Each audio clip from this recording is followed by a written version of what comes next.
In the serene village of Umuagu, life moved at a steady, comforting pace. The village thrived on its traditions and deep connection to nature. The people of Umuagu were proud of their heritage, and their days were filled with farming, trading, and telling stories that celebrated their rich culture. On the outskirts of this peaceful village lived a young girl named Adana, who was the pride of her family and admired by all who knew her. Adana was known for her stunning beauty, with her smooth, glowing skin and eyes that sparkled like sunlight on water. But it wasn't just her looks that made her stand out. Her kind and gentle nature endeared her to everyone. Whether it was helping an elderly neighbor carry firewood or soothing a crying child, Adana's kindness seemed to know no bounds. Adana lived with her parents in a modest clay hut surrounded by a small garden where her mother grew vegetables and herbs. Her father, Okechukwu, was a hard-working farmer, respected in the community for his honesty and wisdom. Though he spoke little, his actions always spoke louder than words, earning him the admiration of the villagers. Her mother, Chinwe, had once been the most beautiful woman in Umuagu.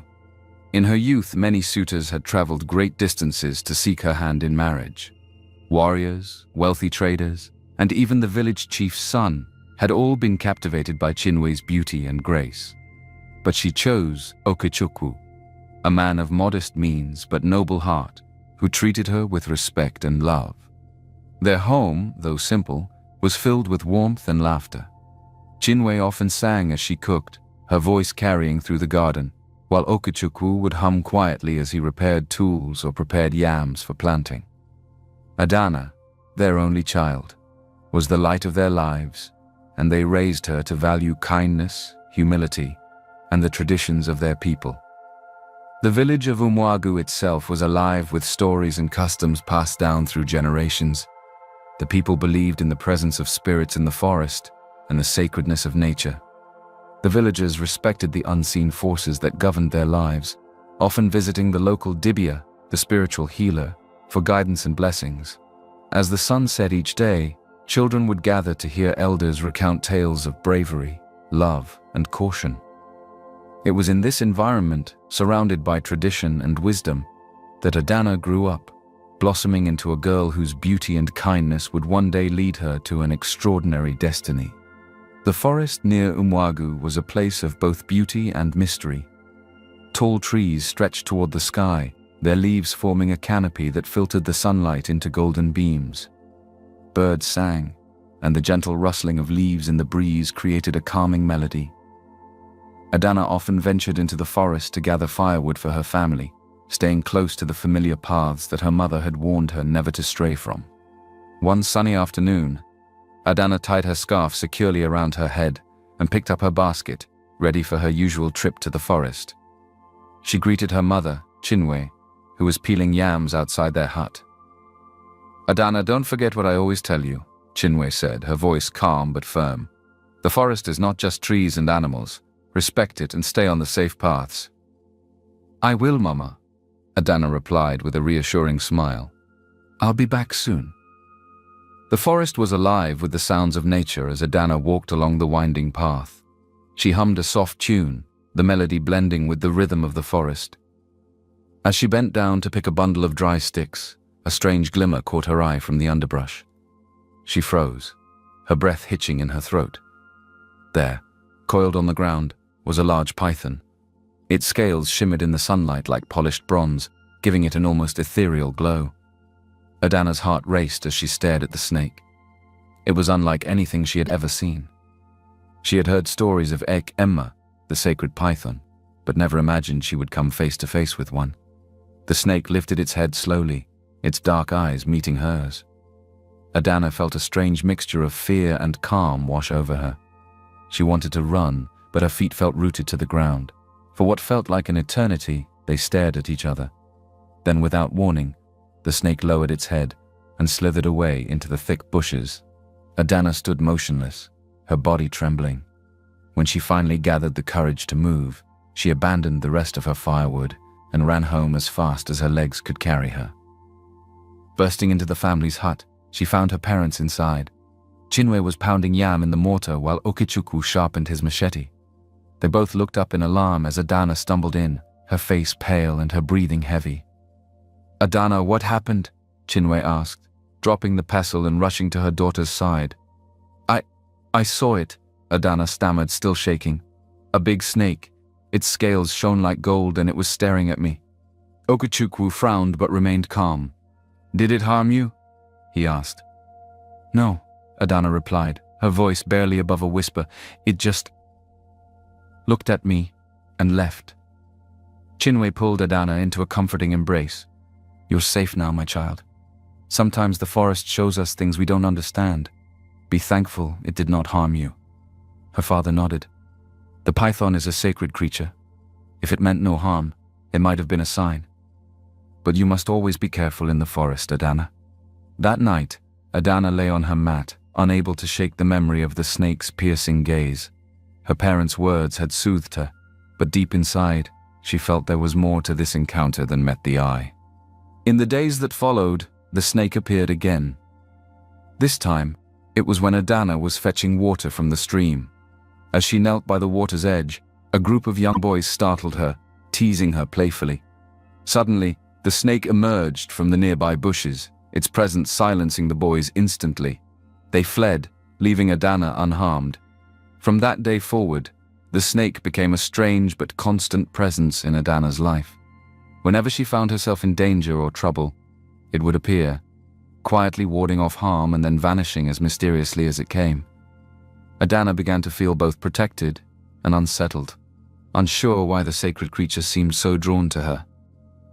The village of Umuagu was a close-knit community where news, whether true or exaggerated, spread like wildfire. The tales of Adana and the snake began as small whispers but soon grew into heated discussions at every corner. At first, it was just a few children talking about how the sacred python seemed to follow her. Then, adults started to notice the pattern and question why the snake appeared so often wherever Adana went. Among the loudest voices were Amaka and Adaku, two young women known for their jealousy of Adana. Amaka, tall and proud, had always been envious of Adana's beauty and the attention it garnered. Adaku, shorter and sharper-tongued, was bitter about Adana's kind-hearted nature, which made her beloved by everyone. The two had never been friends with Adana, but her growing popularity and the story surrounding her only deepened their resentment. One afternoon, as a group of women gathered at the stream to wash clothes, Amaka leaned in, her voice loud enough for everyone to hear. "Did you hear? They say the python has been following Adana everywhere. She must be controlling it with some kind of dark power." Adaku, eager to add fuel to the fire, chimed in. "Of course she is. How else can you explain it? No normal person would have a snake watching over them like that. Maybe she's an evil child."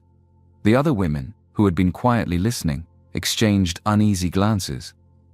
While many admired Adana's kindness, the idea of her being connected to something as mysterious as the sacred python made them uncomfortable. Superstition ran deep in Umuagu, and even the kindest of souls could fall under suspicion if the wrong stories were told. The rumors soon spread beyond the stream and into the heart of the village.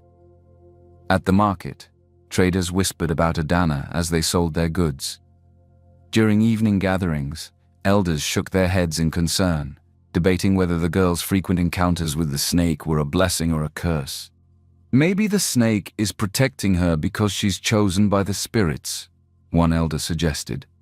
"Or maybe she has done something to anger the gods," another countered.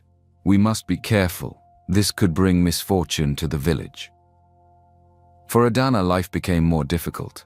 She noticed the way people began to look at her differently, their once warm smiles replaced by wary glances. Children, who used to run up to greet her, now kept their distance, clutching their mother's skirts. Even her closest friends seemed hesitant to speak with her, fearing the stigma of associating with someone suspected of being tied to the supernatural. At home, Adana confided in her parents, her voice trembling with frustration. "Mama, Papa, why are they saying these things about me? I have done nothing wrong. The snake just appears. I don't even know why." Chinwe placed a comforting hand on her daughter's shoulder. "People fear what they do not understand, my child. It is not your fault. The python has not harmed anyone, and neither have you. Stay strong. Okechukwu, sitting quietly by the doorway, finally spoke. Adana, we know your heart and so do the gods. Let the rumors pass. Truth always finds a way to reveal itself. But the words of her parents, though reassuring, could not silence the growing murmurs in the village. Every encounter with the pythons seemed to add to the suspicion, and Amaka and Adaku took every opportunity to stoke the flames. She must be using the snake to scare people, Amaka whispered to a group of young men one evening. Who knows what else she's capable of? If we're not careful, she might bring a curse on the whole village, Adaku added with a sly smile. The villagers began to divide into two groups. Some believed Adana was chosen by the gods and meant no harm, while others were convinced that her connection to the snake was unnatural and dangerous. The tension grew, and Adana felt increasingly isolated. In the quiet of her room, Adana often wondered why the snake kept appearing in her life. Was it truly a sign from the gods, as some believed? Or was there a darker secret waiting to be uncovered? Little did she know, the answers would come sooner than she expected, and they would change everything. Despite the whispers and mistrust that surrounded her, Adana's life carried on. She focused on helping her parents and avoided the gossip that lingered in the village. But amidst the tension, a glimmer of joy appeared in her life. Obina.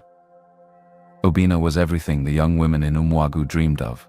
Tall, with a smooth voice and an easy smile, he was known for his charm and good looks. A skilled hunter, he often returned to the village with impressive catches, earning him respect among the elders and admiration from the youth. When Obina began showing interest in Adana, it caused quite a stir. Of all the girls in the village, he chose Adana. Amaka scoffed when she heard the news.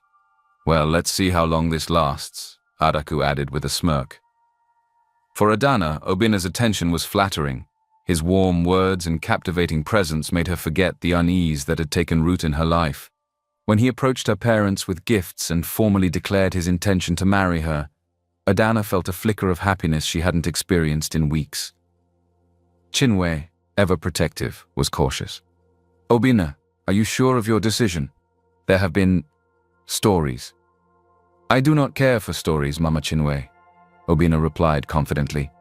Adana is a good woman, and I wish to make her my wife. Okechukwu nodded approvingly, though he remained silent. Adana, shy but excited, accepted the proposal. The date for the betrothal ceremony was set, and preparations began immediately. The village buzzed with anticipation, curious to see how the union would unfold. On the day of the ceremony, Adana dressed in her finest attire. Her wrapper was a vibrant red, and coral beads adorned her neck and wrists. Chinwe and Okechukwu were proud, though a hint of worry lingered in their eyes. Guests arrived with gifts, and the air was filled with the sound of drums and laughter. Obina, dressed in a hunter's tunic, arrived with his family, bearing yam tubers, palm wine, and kola nuts as part of the traditional offering. The crowd watched with excitement as he approached Adana's family to present his intentions formally. But just as the ceremony reached its peak, a sudden hush fell over the gathering.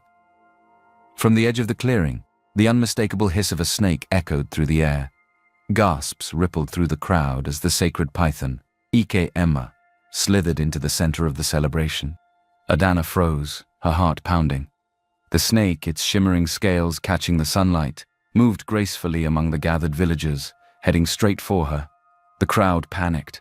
Guests scrambled to their feet, some fleeing in terror, while others murmured prayers and called on the gods for protection. Obina's confident demeanor cracked. He stepped back, his face pale. "Why is it here?" he demanded, his voice trembling. "Why does it always follow you, Adana?" "I don't know," Adana whispered, tears welling in her eyes. "I never called it. I don't understand." The python paused in front of Adana, its dark eyes locking with hers for a brief moment. Then, as quickly as it had come, it turned and disappeared into the bushes, leaving chaos in its wake. Obina's family gathered around him, urging him to leave. "This is a bad omen," his father muttered. "You must end this now." Obina, still shaken, turned to Adana. His once warm eyes were now cold and distant. "I cannot do this, Adana. There is too much I don't understand about you and this snake. I'm sorry." Before Adana could respond, he and his family walked away, their gifts left abandoned. The drums fell silent, and the villagers stared at her, their eyes filled with suspicion and fear. Chinwe rushed to her daughter's side, pulling her into a protective embrace. "It's all right, my child," she whispered. But Adana could feel the weight of the stares around her. The rejection stung deeply, and the growing mistrust in the village only made it worse. As the sun set that evening, Adana sat outside her family's hut, staring into the distance. The pain of Obina's betrayal cut deep, but the greater hurt came from the realization that her connection to the snake was isolating her from everyone she cared about. The villagers, now more than ever, were convinced that something dark surrounded Adana. Whispers turned into warnings, and mistrust became fear. Adana, heartbroken and confused, knew she had to find answers. She could no longer ignore the presence of the snake in her life, or the growing divide it had created between her and her people. After the heartbreak of her failed betrothal and the rising mistrust in Umuagu, Adana felt she had no choice but to leave the village. At the urging of her parents, she went to stay with her mother's stepsister, Auntie Adaobi, in the neighboring village of Umuaka. Adaobi was a decisive and wise woman who welcomed Adana with open arms. Adana spent her first few days in Umuaka, helping around Adaobi's compound and trying to forget the whispers of Umuagu. But the weight of the snake's presence lingered. One evening, as they sat by the fire, she opened up to her aunt. "Auntie Adaobi," Adana began hesitantly, "there's something I need to tell you." "Go on," Adaobi encouraged, setting aside her basket of vegetables. Adana took a deep breath. "There's a snake, a large python, that keeps appearing in my life. It has followed me for months now. It even disrupted my betrothal ceremony. People in Umuagu think I have dark powers or that I'm cursed. I don't know why this is happening." Adaobi listened intently, her brow furrowed. When Adana finished, her aunt nodded solemnly. "This is no small matter," she said. "I've heard of spirits tying themselves to people, but this is unusual. I will consult the Dibia here in Umuaka. He is wise and may know what to do." The next morning, Adaobi visited the Dibia. When she returned later that day, her face was serious. "The Dibia has spoken," Adaobi said, sitting down with Adana. "He said the snake is a spirit tied to your life. It cannot be ignored. To free you, we must kill the snake. He has given me a special machete and instructions for how to do it." Adana's heart raced at the thought of ending the creature that had saved her life on more than one occasion. But the idea of living under the shadow of suspicion and fear pushed her to agree. "Let's do it," she said, her voice steady. "I will do whatever it takes to be free." After returning to Umuagu, Adaobi wasted no time in meeting with Chinwe and Okachukwu. Adana's parents were alarmed by the Dibia's instructions, but agreed to support the plan. Early the next morning, the four of them set out into the forest to confront the snake. Adaobi carried the gleaming machete blessed by the Dibia, while Adana stayed close behind her. Chinwe and Okachukwu followed silently, their expressions a mixture of worry and determination. The dense forest grew quieter as they ventured deeper, the usual sounds of chirping birds and rustling leaves replaced by an eerie stillness. When they reached the clearing where the snake often appeared, Adaobi stopped. She spread the herbs from the Dibia on the ground and muttered an incantation. "Eka Ama, a spirit of the forest," she called, her voice strong. "Show yourself." For a moment there was nothing but silence. Then a loud hiss broke through the air, and the python slithered into view. Its scales shimmered in the sunlight, and its dark eyes locked onto Adana. Chinwe gasped, clutching Okachukwu's arm. "It's beautiful," she whispered, but her voice was tinged with fear. Adaobi raised the machete, her grip firm. "Stay back," she warned Adana and her parents.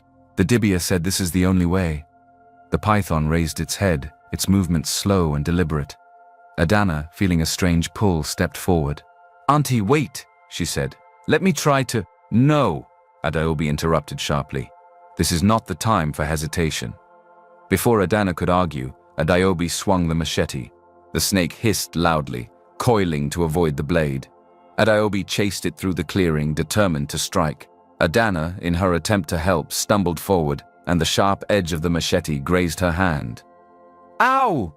Adana cried out, clutching her hand as blood dripped onto the ground and onto the snake's shimmering scales. The moment her blood touched the python, the air in the clearing shifted. A low hum reverberated around them, and the snake froze. Its body trembled as a strange light enveloped it.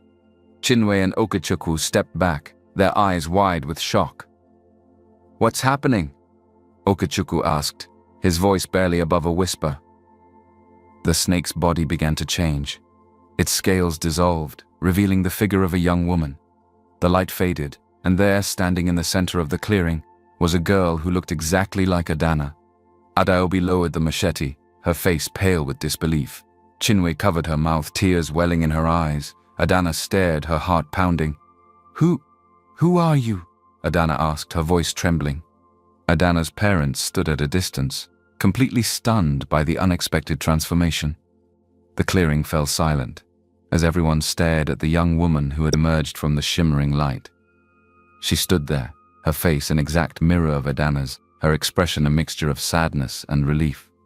Adana's heart pounded as she took a hesitant step forward, her voice trembling.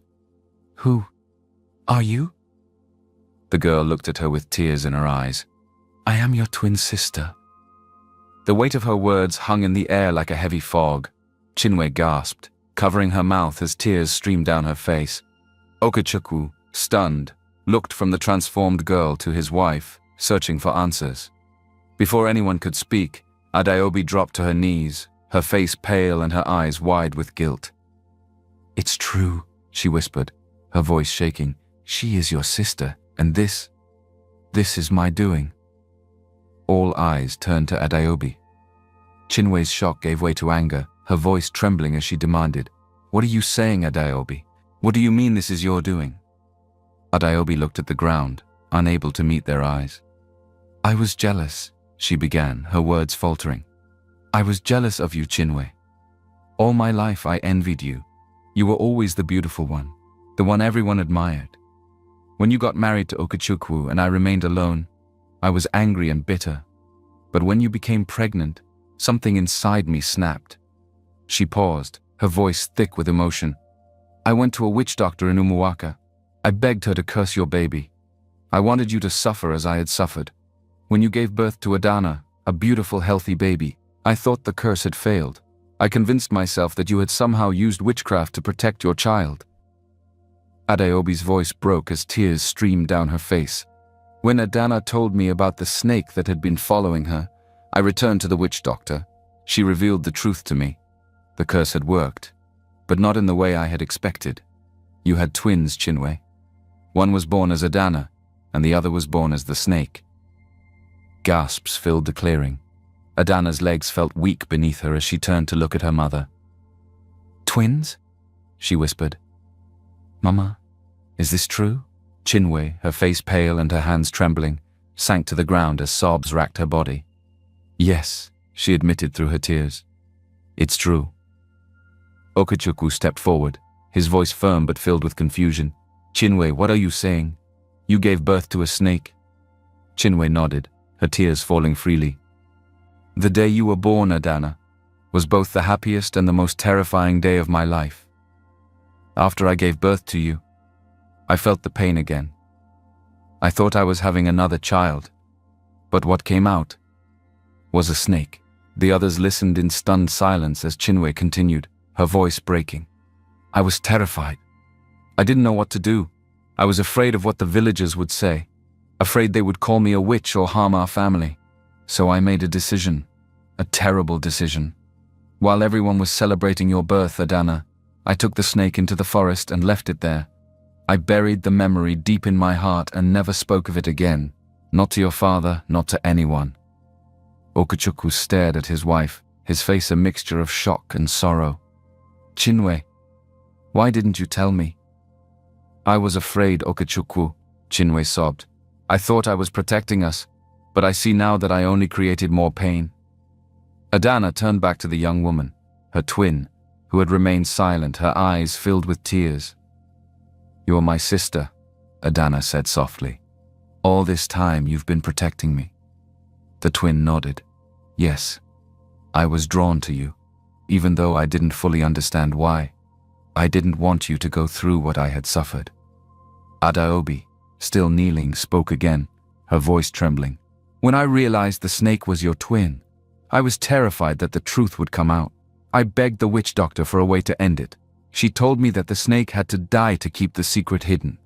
That's why I told you, Adana, that it needed to be killed. I thought I could bury my shame once and for all, but I never expected your blood to transform her. Chinwe looked at Adaobi with a mixture of anger and pity.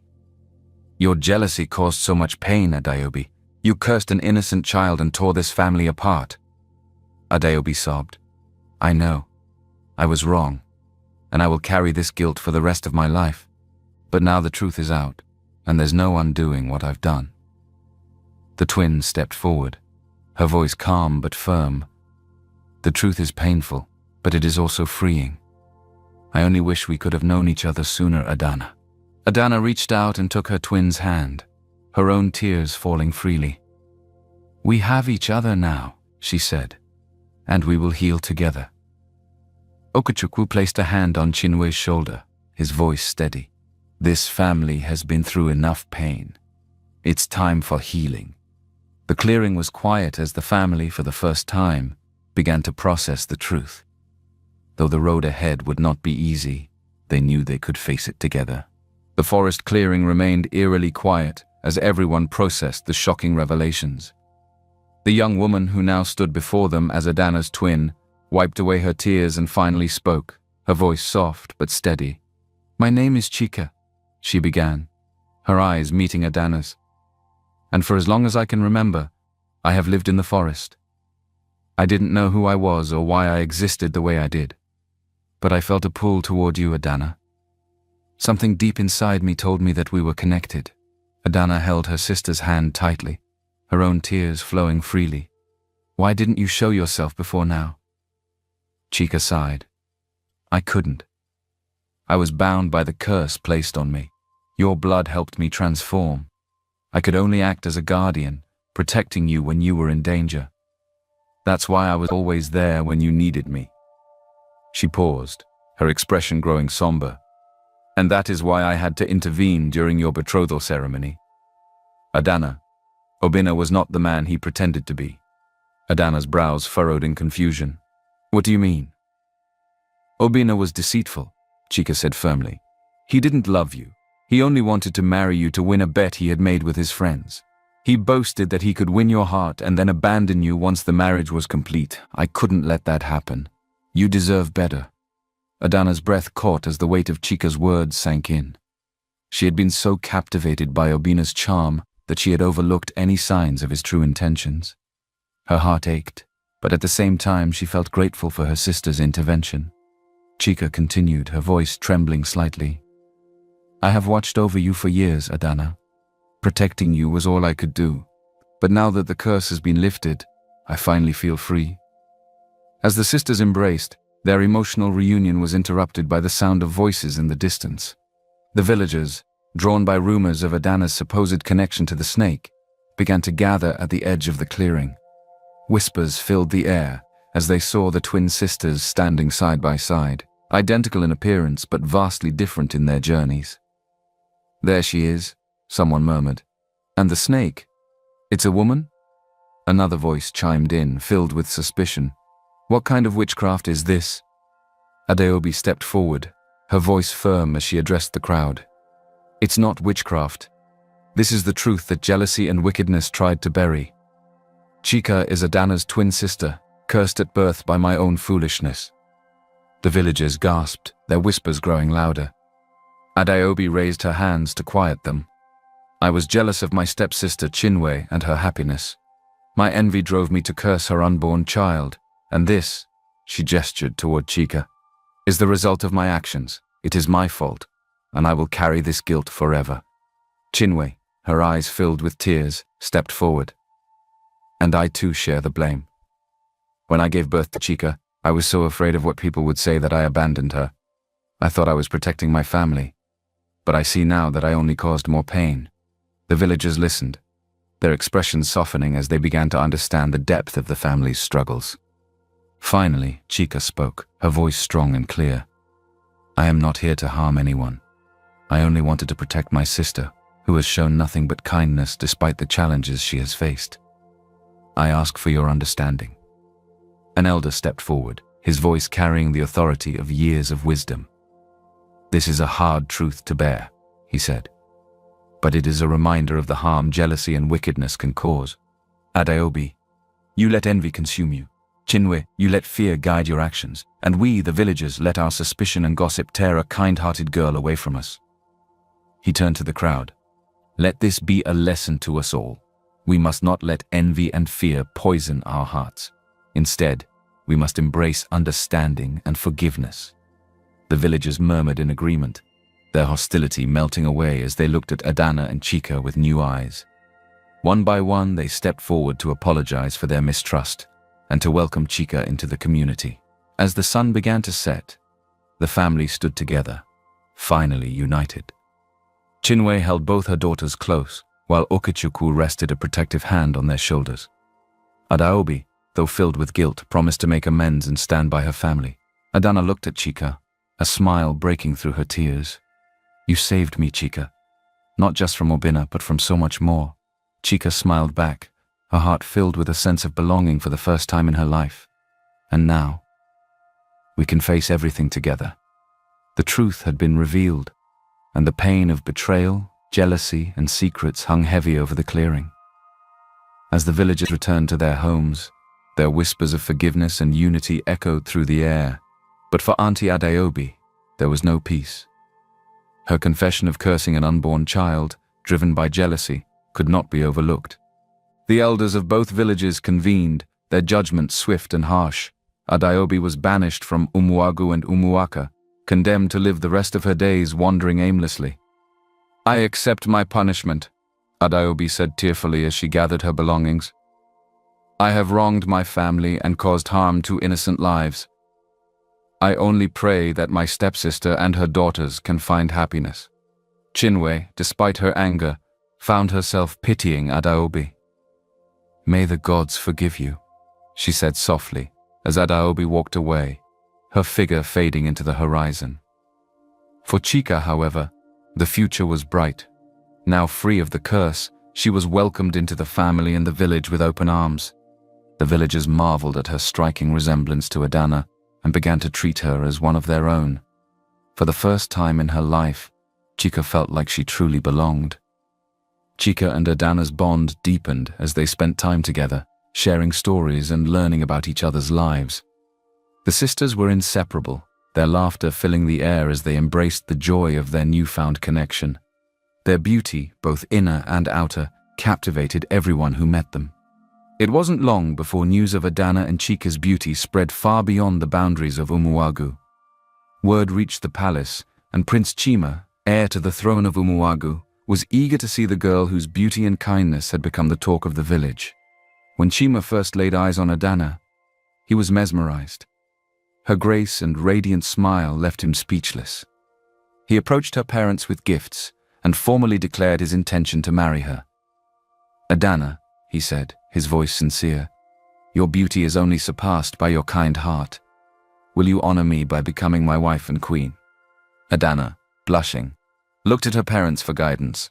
Chinwe and Okechukwu, beaming with pride, nodded their approval. With her heart full of joy, Adana accepted the prince's proposal.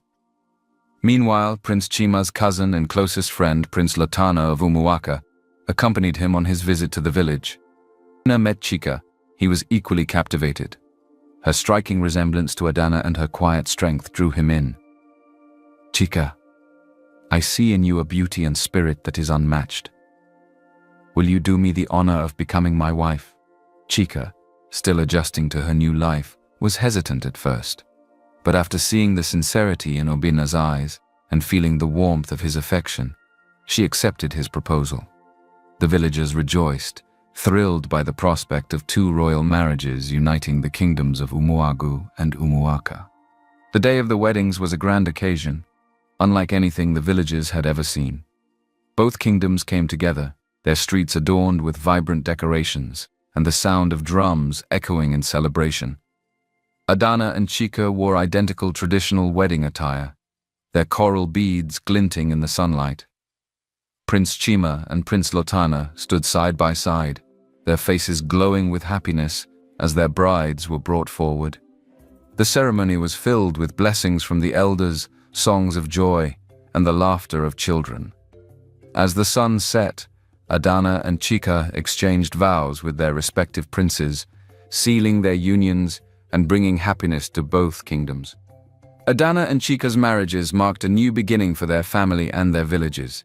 The sisters, now queens in their own right, continued to strengthen the bond between their kingdoms. Their love for each other remained unwavering, and they often reminisced about their journey from pain to joy. The people of Umuagu and Umuaka, inspired by the sisters' love and the lessons of their story, vowed to live with greater understanding and compassion. And so Adana and Chika lived happily ever after, their love and strength bringing light to all who knew them.